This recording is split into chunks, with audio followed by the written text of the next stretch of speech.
My first heat hit in a broken elevator, trapped with the one cold CEO I had spent 3 years avoiding. That is the sentence I use now when anyone asks how it started, because it is true, and because it lets me skip the part where I spent 3 years flinching every time she walked past my desk. 4 hours before that, I was on my knees in a service stairwell on the 31st floor of Meridian Tower, running a torque wrench along a bracket that had no business holding as much weight as it did. My name is Ren Calloway. I am 29. I am an Omega, unbonded, and I have inspected every elevator in this building for 3 years, which means I know things about Meridian Tower that the people who own it have never bothered to learn. Car 12 was failing. I had written that in 4 separate reports: governor cable fraying, brake pads down to metal, load sensor throwing false readings twice a week. Each report came back initialed, approved, filed. Nothing changed. I checked the numbers twice. Then I trusted them. That was the whole of my religion, and it had never once let me down until the day it did. My supervisor told me the maintenance budget had been reallocated. My coworker Josie told me who reallocated it. Dorian Thorne, head of facilities contracts. Cousin to the woman whose name was on the building, a man who called the inspection team the mop and bucket girls to their faces and smiled while he did it. I hated him with the specific, tired hatred of someone who has filed too many ignored reports to be shocked anymore. I hated the elevator too, in a smaller way. Car 12 had a memory in it that had nothing to do with brake pads. 3 years ago, on the anniversary of a death nobody at Meridian Tower was supposed to know about, I found Callista Thorne sitting on the service stairs by that same elevator, alone, her face wrecked in a way the newspapers never got to photograph. I sat down next to her. I did not say anything smart. I just stayed until her breathing evened out. She looked at me like I had broken into her house. "Do not repeat what you saw," she said. "Do not speak of this again." By the following Monday, I had been moved to night inspections. We had not spoken since. Not really. Not more than a nod in a hallway or her signature at the bottom of a report I wrote for an audience of no one. People called her the Vault. Cold.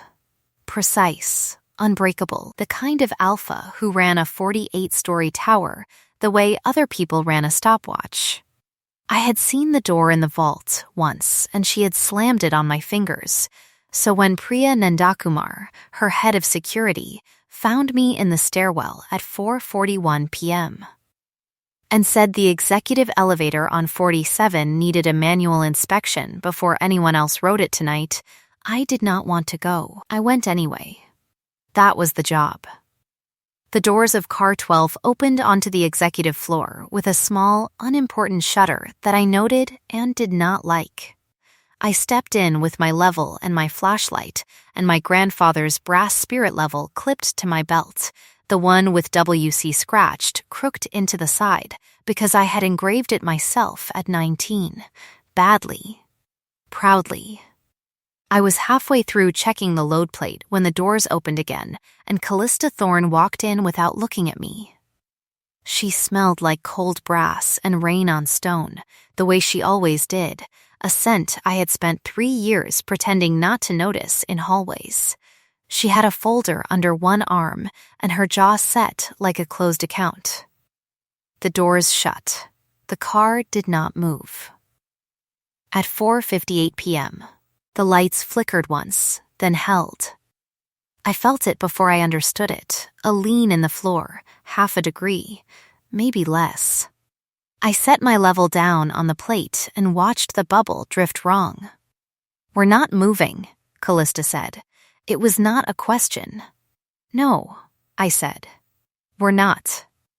She looked at me then, properly, for the first time in 3 years. "Miss Calloway," she said, like my name cost her something to remember. "Tell me what that means." I looked at the bubble sitting stubbornly off-center in my grandfather's level and felt my whole careful world tilt exactly that much to the left. It means, I said, that we should both sit down. She did not sit down. She stood very still instead, one hand flat against the brushed steel wall, and I watched her decide, in real time, whether to be afraid. I checked the readout panel first, tapping it twice the way you'd wake a sleeping animal. Dead. I checked the emergency phone next. Dead. I pulled the access panel below the control strip and found what I expected to find, because I had written 4 reports about exactly this. A governor cable, frayed to threads, finally giving up the ghost it had been threatening for months. You knew about this, Callista said. Not an accusation. Worse than that. A fact she was testing the weight of. I filed 4 reports, I said. I have the dates memorized. Would you like them in order, or would you like to be furious first and organized later? Something moved at the corner of her mouth. It was not quite a smile. Later, she said. I got my hands into the panel and found the manual release, the thing that would keep us from free-falling if the brake pads gave out entirely, and I engaged it with the flat, unglamorous competence of someone who has done this 100 times in an empty building at 2 a.m. with no one watching. The car settled with a groan and stopped rocking. My levels bubble drifted back towards center and held. That's better, I said, mostly to myself. Miss Calloway, Callista said, and there was something underneath the ice now, something I did not have a name for yet. How long have you been doing this? Long enough to know we're not falling tonight, I said. I sat down on the floor of the elevator with my back against the cool steel, because my knees had started shaking and I did not want her to see that yet. Long enough to know we might be here a while. She sat down across from me without being asked, which surprised me more than the elevator had. Her knee was 6 inches from mine. The space between us smelled like brass and rain, and underneath it, faintly, like fear she would never admit to out loud. How long is a while? She asked. I don't know, I said, but I know the exits, I know the panel, and I know you don't actually want to be strapped to me the whole time we're finding out. Her eyebrow moved. That was, apparently, the closest thing to a joke either of us was going to manage. Noted, she said. We sat in the settling quiet of a stalled car 47 floors above the street, and I did not yet know that somewhere below us, on a service level with a broken lock and a maintenance schedule someone had quietly gutted for cash, the real reason we were trapped was already counting down. The emergency lights held for 11 minutes before the backup failed too, and the last thing I saw clearly before the dark came down was Callista Thorne watching me with an expression I had spent 3 years being too proud to hope for. The dark, when it came, was total. I heard her breathing change first, quick and shallow, nothing like the flat control I had built a myth around for 3 years. Miss Thorne, I said. Callista. She didn't answer. I reached out until my hand found her wrist, found her pulse going too fast under skin gone cold. Something is wrong, I said. Tell me what's wrong. Her voice, when it came, sounded like it belonged to someone much younger. My mother died in an elevator, she said. This elevator. Car 12.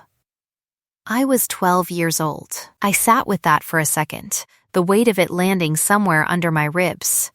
I didn't know, I said. No one knows, she said. I made sure of it. I kept my hand on her wrist, steady, an anchor. You're not 12, I said.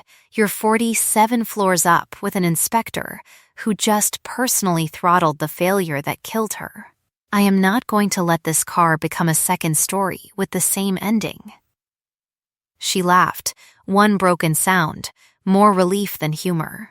You can't promise that, she said.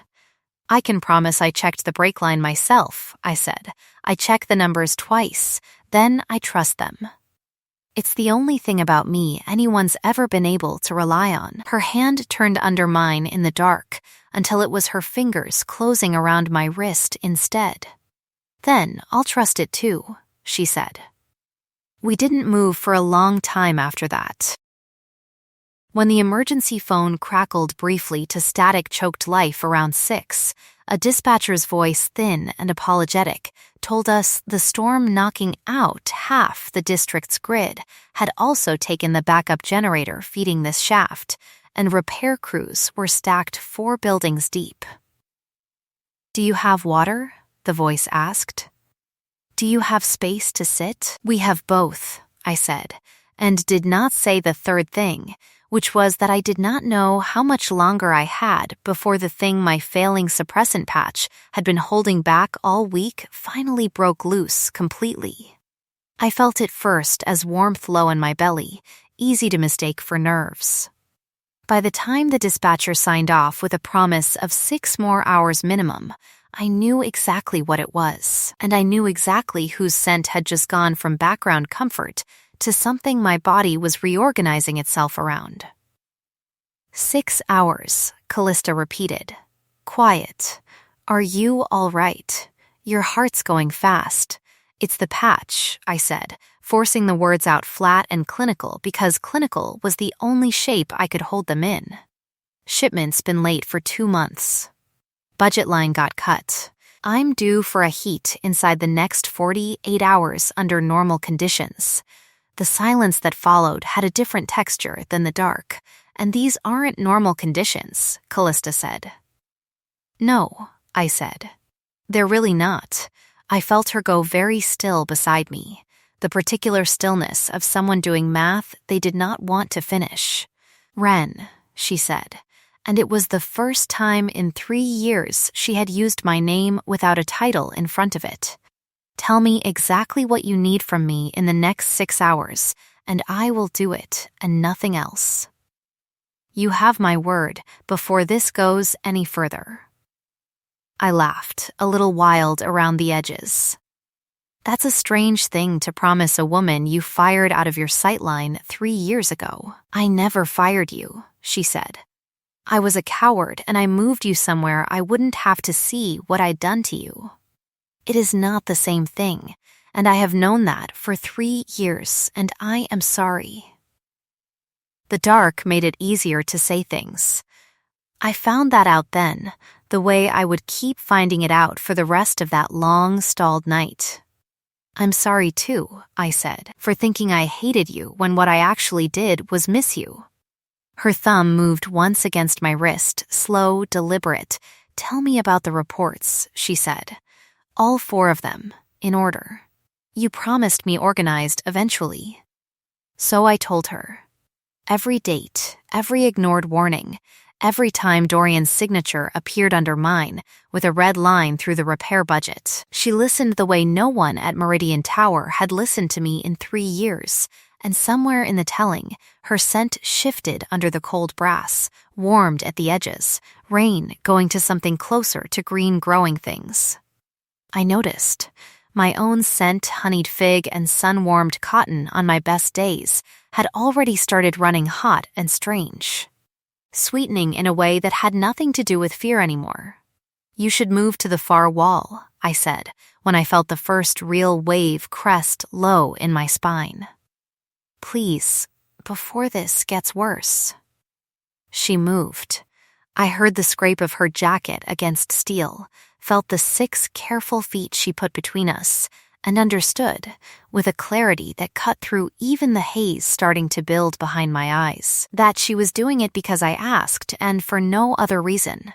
We are not doing anything you don't choose with a clear head, she said, voice rough now, alpha command bleeding through the edges of it, though she fought it back down every time. Do you understand me? I will sit on this side of the car with my hands in my pockets until the doors open, if that's what keeps you safe. I don't want you in your pockets, I admitted, which surprised us both. I just want you to keep talking. Your voice is the only thing keeping me here instead of somewhere else in my head. Then I'll talk, she said, and she did, low and steady through the dark, about a mother who used to sing off-key in this exact elevator shaft when the building was half its current height, about a father who told her grief was a structural flaw to be eliminated like any other design failure, about growing into a woman who read every inspection report herself because she trusted her own eyes more than anyone's promises. I have read your name 100 times, Wren Calloway, she said. I always trusted your numbers before I trusted anyone else's. The heat rolled through me in waves after that, closer together every time, my skin too tight, my hands shaking around my grandfather's level like it was the last true thing in the world. I told her about my sister Della, about the workshop accident that took the strength out of her right arm because our father ignored a maintenance warning the way Dorian ignored mine, about how I became an inspector so no other door would open on people who trusted it. I told her I hadn't had my grandmother's blackberry tea since Della's accident because it was the last thing we drank together before everything changed. I told her I'd never once been allowed up to the tower roof to see the stars, not in 3 years of night shifts 40 feet below it. Somewhere past midnight, with my body burning and my mind clear in the strange way it gets right before it isn't, I asked her the question I had been circling for 3 years. Why me? I said. Out of everyone in this building, why did it wreck you that I saw you cry? Because you didn't run, she said. Because you sat down next to a stranger, having the worst night of her adult life, and you stayed, and I have spent 3 years being terrified of what that meant. Because my father spent 30 years teaching me that wanting someone that badly gets people killed. I don't want you to eliminate anything about yourself, I said, teeth chattering with fever and want in equal measure. I want the parts you think are flaws. I've wanted them for 3 years. She crossed the 6 feet between us then, slow, giving me every second to say stop. She knelt in front of me instead of beside me, closer now, near enough that her scent, cold brass gone warm as struck flint, filled every inch of the small space we had left.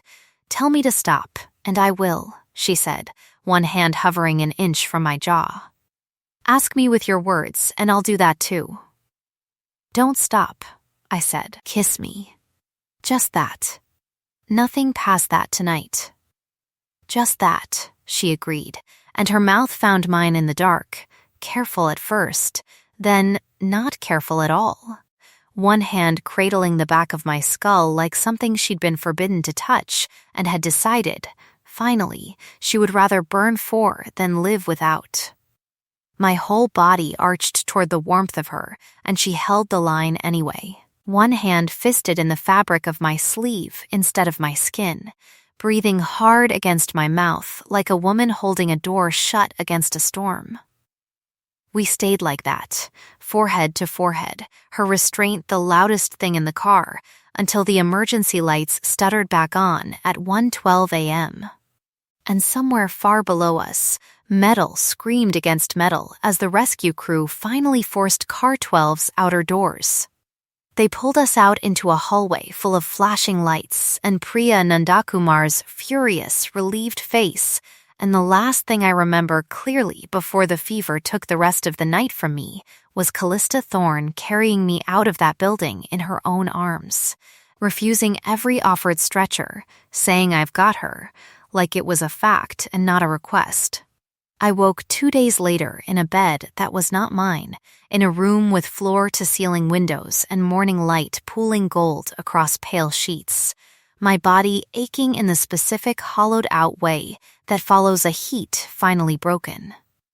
Callista sat in a chair pulled close to the bed, still in yesterday's clothes, a mug of something steaming on the table beside her. You stayed, I said. My voice came out wrecked. I told you I would, she said. She lifted the mug. It's blackberry. Josie told me about your grandmother's recipe. I had someone find the exact brand. I stared at the tea and felt something in my chest crack open that had nothing to do with fever. You listened to that, I said, in the dark. half delirious. "I listen to everything you say," she said. "I have for 3 years. I was just too much of a coward to let you know it." She told me the rest slowly, over that morning and the ones after. How her mother, Elena Thorne, had died when a freight elevator collapsed on a Thorne construction site, and how her father, Augustus, had turned that grief into doctrine instead of mourning it. Sentiment is a structural flaw, eliminate it, drilled into her at every dinner table until she believed control was the only love language safe enough to survive.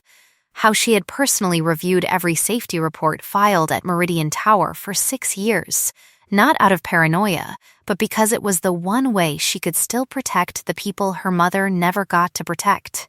How she had read my name at the bottom of 100 reports and trusted it before she trusted almost anyone else's, and never once let herself wonder why, until the night she watched me sit down next to her grief and refuse to leave. I showed her the scar on my palm from an old inspection accident. She showed me the one over her ribs from the night, at 19. She'd tried to override her father's control of the company, and he'd had her thrown, physically, out of a board meeting by security. We traded them like currency, scar for scar, story for story. The quiet heart of two people finally letting each other see the wreckage instead of the vault built over it. Josie came by on the 3rd day with a bag from my apartment and a grin she didn't bother hiding. "So," she said, dropping onto the end of the bed, "the vault melted." "She didn't melt," I said, glancing at the doorway where Callista's voice carried faintly from the hall, low and businesslike on a call with Priya. "She just finally let someone see the furnace underneath." "Gross," Josie said, delighted. "Also, you should know Dorian's been telling anyone who will listen that you faked the whole elevator thing for a payout. Says you tampered with the reports yourself to force a lawsuit." The warmth in my chest went cold fast. "He said what?" Callista appeared in the doorway before Josie could answer, phone still in hand. Her expression gone flat and dangerous in a way I hadn't seen since the boardroom stories she'd just finished telling me. "The board's called an emergency session for Friday," she said. "Dorian's filed a formal complaint against you. Falsification of safety records, attempted extortion. He's asking for your termination and my recusal from the vote, citing personal involvement." I sat up too fast, the room tilting the way the elevator floor had tilted under my grandfather's level. "He's blaming me for the thing he caused," I said. "He's counting on the fact that no one keeps better records than the person he's trying to destroy," Callista said, and something in her voice had gone very quiet and very certain. "I need you to pull every report you've ever filed, every date, every signature, every red line through your budget requests. Can you do that by Thursday?" "I've been keeping backups on my own drive for 2 years," I said, because I stopped trusting the building system after the first report went missing. "I can do it by tomorrow." "Good," she said. "Because Friday, we're not going to let him rewrite what happened in that elevator." She crossed the room and took my hand. Her scent, cold brass, warmed through with something steadier now, filling the space between us. "I let this company protect a man who let a governor cable fray for 4 months rather than spend the money to fix it," she said. "I let it happen because I trusted the wrong reports and doubted the right ones." That ends Friday. I spent the next 2 days at Josie's kitchen table instead of Meridian Tower, cross-referencing every maintenance invoice Dorian's department had filed against the actual repair logs, watching a pattern emerge that made my hands shake with something other than fever. Money requested for governor cable replacement on 6 elevators, cars 4, 7, 9, 12 among them. Money that never reached a single vendor. Money that reappeared months later as a down payment on a lake house registered to Dorian's wife's maiden name. He didn't just neglect car 12. I told Callista over the phone on Thursday night, my voice shaking with the particular fury of proof finally in hand. He stole the money meant to fix it, 4 times over, across 6 years. People could have died in that elevator a dozen times before we ever stepped into it. People did die in that elevator, Callista said quietly. Just not the way he planned. Friday morning, I put on the one blazer I owned that didn't smell like machine oil and rode the freight elevator to the boardroom, because I was not getting into car 12 again until I had personally rebuilt its brake assembly with my own hands. Priya met me at the door, arms crossed, studying me with an expression I couldn't quite read. In 15 years working for that woman, she said, nodding toward the boardroom, I have never once seen her wait for anyone. She's been standing by that window since 6 a.m. I don't know what to do with that, I admitted. Do what you do best, Priya said, and for the first time in 3 years of watching me with flat professional suspicion, something like warmth cracked through. Show them the numbers. The boardroom was full when I walked in, a dozen executives who had spent 3 years calling my department the Mop and Bucket Girls, and Dorian at the head of the table in a suit that cost more than my monthly rent, smiling the smile of a man who had never once been made to answer for anything. Miss Calloway, he said, before I'd even sat down, so kind of you to join us after fabricating a safety crisis to trap our CEO in a broken elevator for a night. Very romantic. Very convenient. I set my laptop on the table and opened the file I'd built with Josie, 6 years of invoices lined up against 6 years of missing repairs, the lake house paperwork glowing at the bottom of the slide like a fuse already lit. I didn't fabricate anything, I said. I filed 4 reports on car 12 alone. Every one of them crossed your desk. Every one of them came back with the repair budget zeroed out and your signature underneath it. The room went very quiet. Dorian's smile thinned at the edges. That's a serious accusation from someone with an obvious personal stake in discrediting me, he said, glancing at Callista, given her relationship with the CEO. My relationship with Miss Calloway, I said, has nothing to do with these numbers. The numbers speak for themselves. I just check them twice before I trust them. Callista, silent until then, finally spoke from the head of the table, her voice carrying the flat, absolute calm of a woman who had spent her whole life being underestimated in exactly this room. Show them the lake house, she said. I pulled it up. 6 figures of diverted maintenance funds, mapped invoice by invoice to a property Dorian's own wife had listed for sale 2 weeks earlier, cash buyer already lined up, timed almost exactly to when my 4th report went unanswered. Dorian's face went the color of old paper. This is a fabrication, he started, and Priya Nandakumar, standing by the door with a folder of her own, stepped forward and set it on the table without a word. Bank records, subpoenaed that morning on the board's emergency authority. They matched mine invoice for invoice. He came around the table fast, faster than anyone expected, reaching for me with the particular ugly panic of a man watching his whole life collapse in real time, snarling something about Mop and Bucket Girls who didn't know their place, and Callista crossed the room before I'd even finished flinching, putting her own body between his hand and mine, taking the shove meant for me square across the shoulder hard enough to send her stumbling into the table. Touch her again, Callista said, low and absolutely level, and I will make sure the only door you ever walk through again has bars on it.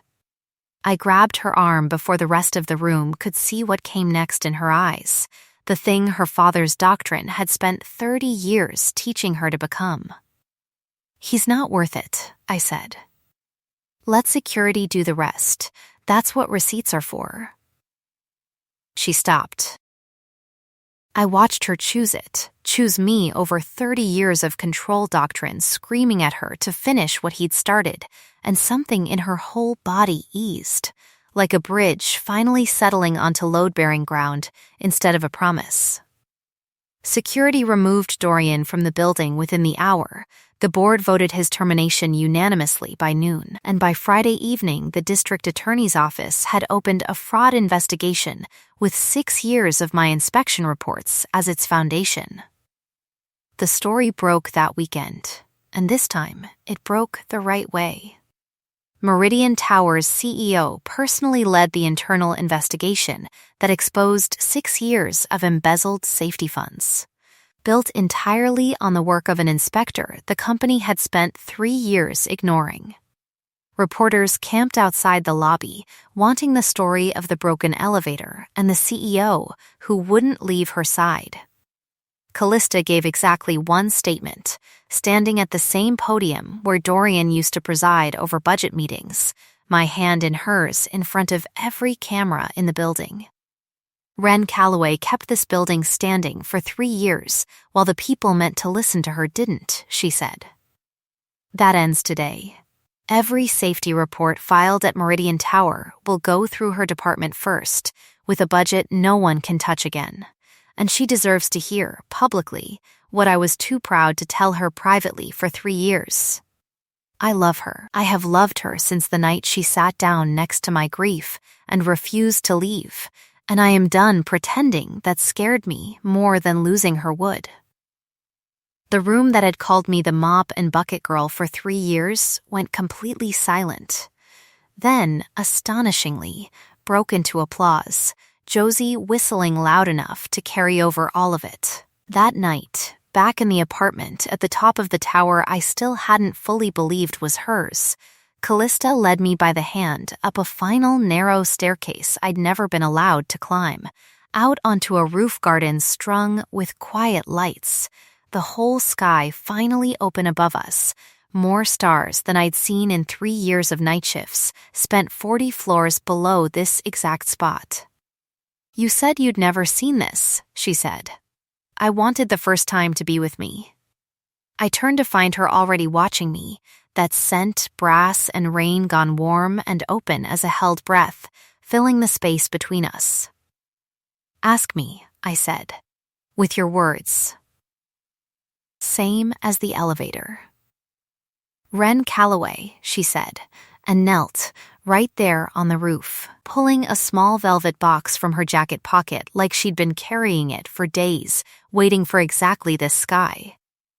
I am asking you to let me spend the rest of my life proving I heard everything you ever told me. Marry me. Bond with me when you're ready, on your terms, at your pace, for the rest of both our lives. Yes, I said, before she'd even finished, and she laughed, real and unguarded, and kissed me under that finally uncovered sky. We married in the spring, on the roof garden, with Josie as my witness and Priya standing at Callista's shoulder the way she had for 15 years, watching the woman she'd sworn was incapable of waiting for anyone stand very still and cry through her own vows. Della flew in for the ceremony, her right arm steadier now after a year of the physical therapy Callista quietly funded without ever mentioning it, and gave a toast that made the whole roof laugh until it cried. Dorian pleaded guilty that same spring to 6 counts of fraud and 1 count of embezzlement, his lake house seized as restitution, his name stripped from every door in a building that no longer had any use for it. Augustus Thorne, when he heard what his daughter had done, sent 1 short letter calling it sentimental. Callista read it once, folded it into the recycling, and never mentioned him again. A year on the anniversary of the night the elevator failed, we stood together in car 12, fully rebuilt now with my own hands on the brake assembly and a small brass plaque bolted beside the control panel that read, "Simply, in memory of every report that deserved to be believed the first time." My grandfather's level sat on our windowsill at home now, next to a matching one Callista had commissioned, engraved with both our initials, and for the first time in my life, everything in that apartment sat perfectly, permanently level. We took the bond that same week, in private, with nothing performative about it at all, her mouth at my throat and mine at hers. Consent asked and given in the same soft, certain voices we'd used since a stalled elevator 47 floors above the street, and the mark she left healed clean and warm, a promise finally spoken instead of avoided.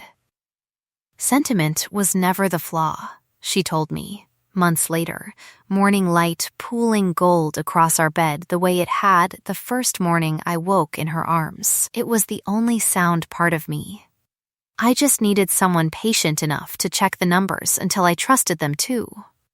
I checked the numbers twice. Then I trust them. It had taken me 3 years to learn the same rule applied to people, not just brake cables and load plates, and that the truest thing I ever measured turned out to be a woman who had been waiting the whole time for someone to sit down beside her and simply refuse to leave. The end.